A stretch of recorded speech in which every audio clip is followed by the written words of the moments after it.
ओम नमः शिवाय। आपके अपने चैनल शिव भक्ति 0.2 में आप लोगों का स्वागत है।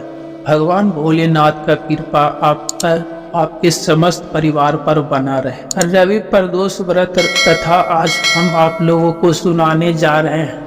आज की वीडियो में सुनेंगे रवि व्रत प्रदोष का कथा। अगर वीडियो को अंत तक देखेंगे तो पूजा के संपूर्ण विधि और प्रदोषकालीन पूजा के शुभ मुहूर्त जानकारी भी मिल जाएगा, तो वीडियो को अंत तक जरूर देखिए। अब सुनते हैं रवि प्रदोष व्रत की कथा। एक समय सर्व प्राणियों के हितार्थ परम पावन भगीरथ के तट पर ऋषि समाज द्वारा विशाल गोष्ठी का आयोजन किया गया। इस सभा में व्यास जी के परम शिष्य पुराण वेदता सूत जी महाराज हरि कीर्तन करते हुए बताए।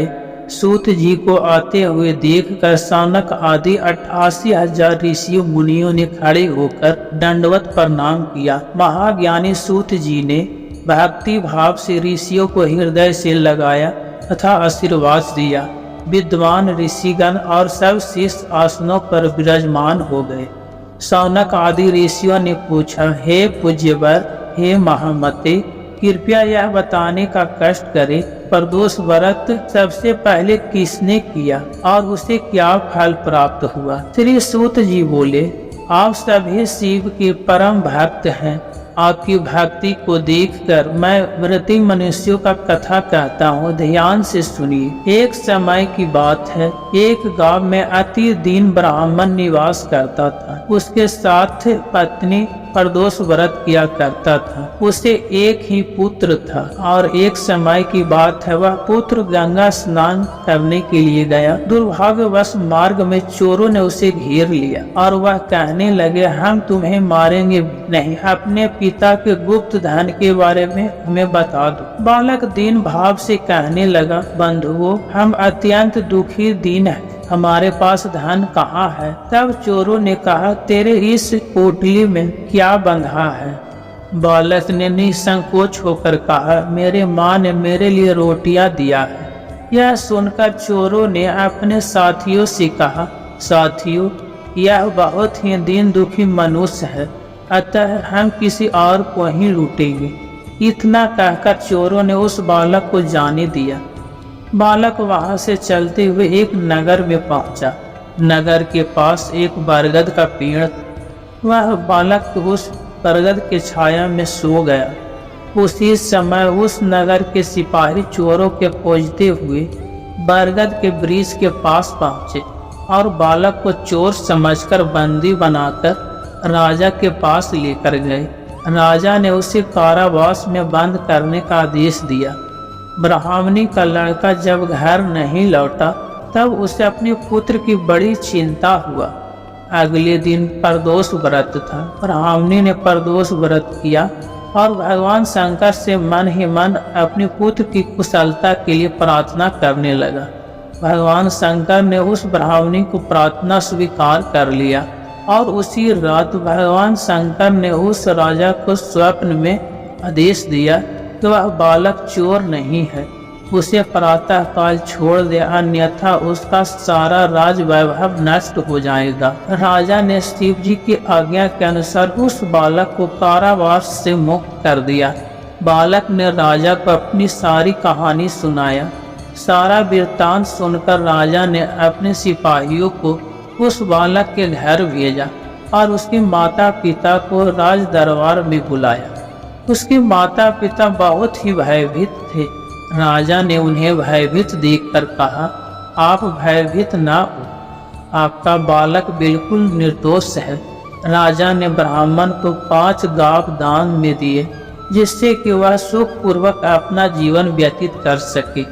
भगवान शिव की कृपा से ब्राह्मण परिवार आनंद से रहने लगा। अतः जो भी मनुष्य रवि प्रदोष व्रत का करता है वह सुखपूर्वक और निरोगी होकर अपना पूर्ण जीवन व्यतीत करता है। रवि प्रदोष का व्रत धारण करने से संतान प्राप्ति में आ रही बाधाएं दूर होता है, सरकारी नौकरी में आ रहे बाधाएं दूर होता है, मान सम्मान और यश की प्राप्ति होता है, आयु में वृद्धि होता है और रोगों से मुक्ति मिलता है। जो भक्त प्रदोष व्रत करना चाहते हैं या बिना व्रत किए ही भगवान शिव और शक्ति की आराधना करना चाहते हैं, उन्हें प्रातःकाल जल्दी उठना चाहिए। सूर्योदय से पहले उठ जाए या ब्रह्म मुहूर्त में उठ जाए। उठकर नित्य क्रिया से निवृत्त होकर स्नान कर लीजिए, साफ वस्त्र धारण करके। उसके बाद सबसे पहले भगवान सूर्य देव को जल अर्पित करना चाहिए। फिर अपने घर के मंदिर में भगवान शिव की पूजा आराधना कीजिए। व्रत का संकल्प जरूर ले लीजिए। अगर आप व्रत करते हैं तो अपने दाहिने हाथ में जल पुष्प लेकर व्रत का संकल्प लीजिए कि आज आप प्रदोष का व्रत धारण कर रहे हैं। जिस भी मनोकामना से व्रत धारण कर रहे हैं, अपनी मनोकामना भगवान भोलेनाथ से कहिए और उनसे प्रार्थना कीजिए कि आपकी मनोकामना शीघ्र ही पूर्ण करे। व्रत में पूजा पाठ में जाने अनजाने में किसी प्रकार की गलती हो जाता है तो इसके लिए क्षमा प्रार्थना कर लीजिए और उसके बाद विधि विधान से भगवान शिव की पूजा आराधना कर लीजिए।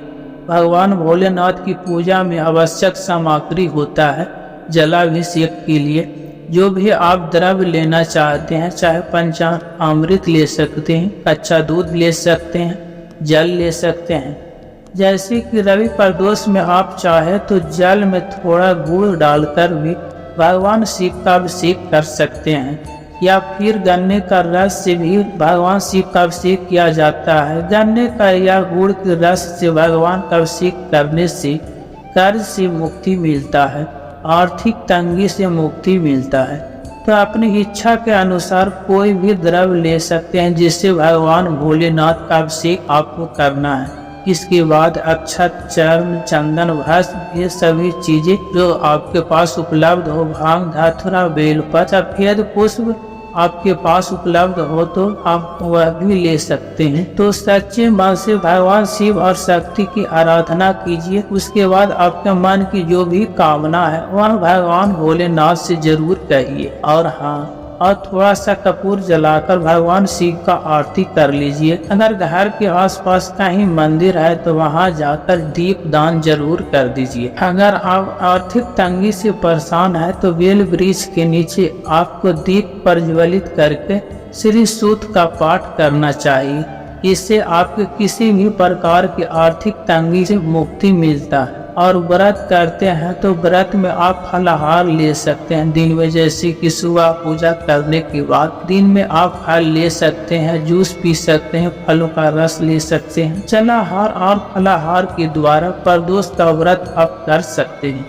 और बात करें कि भगवान भोलेनाथ को कौन सा वस्तु भोग अर्पित करना चाहिए, आप चाहे तो फलों का भोग लगा सकते हैं, या फिर अगर आप बना पाते हैं तो गुड़ से बनी हुई कोई भी मिठाई या गुड़ आटे से बना हुआ हलवा, या फिर आप चाहे तो सिर्फ थोड़ा सा गुड़ भी। और विशेष रूप से भगवान शिव को पसंद है सफेद मिठाई जो दूध से बना हुआ या दूध से बनी हुई खीर होता है, यह भी आप भगवान शिव को अर्पित कर सकते। शास्त्रों के अनुसार प्रदोष व्रत में संध्या कालीन पूजा या प्रदोष कालीन पूजा अत्यंत आवश्यक होता है। तो प्रदोष काल में रविवार के दिन आने वाले प्रदोष व्रत कहा जाता है। इस दिन भगवान भोलेनाथ का पूजा के साथ भगवान सूर्य देव की आराधना किया जाता है। तो अब बात करते हैं प्रदोष कालीन पूजा के शुभ मुहूर्त के बारे में। प्रदोष कालीन का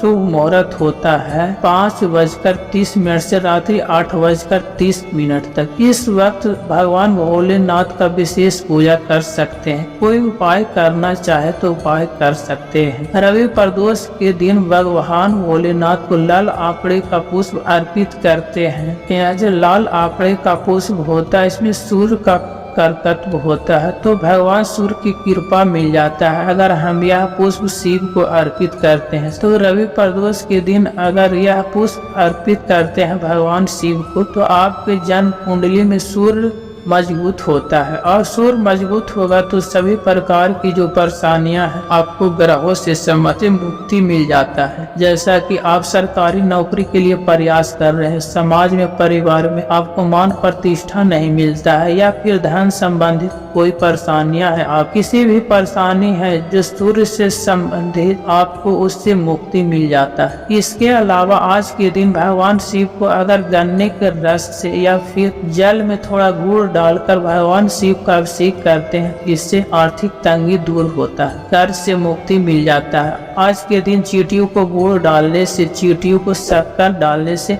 आपके जीवन की सारी परेशानियां दूर हो जाता है। उम्मीद करता हूं आज का वीडियो आप लोगों को अच्छा लगा। इस वीडियो को बोलते समय कोई त्रुटि हो तो मैं क्षमा चाहता हूँ। आज कथा यहीं समाप्त होता है। यदि आप भगवान शिव को सच्चे दिल से मानते हैं तो चैनल को सब्सक्राइब और वीडियो को लाइक करके कमेंट में हर हर महादेव लिख दीजिए।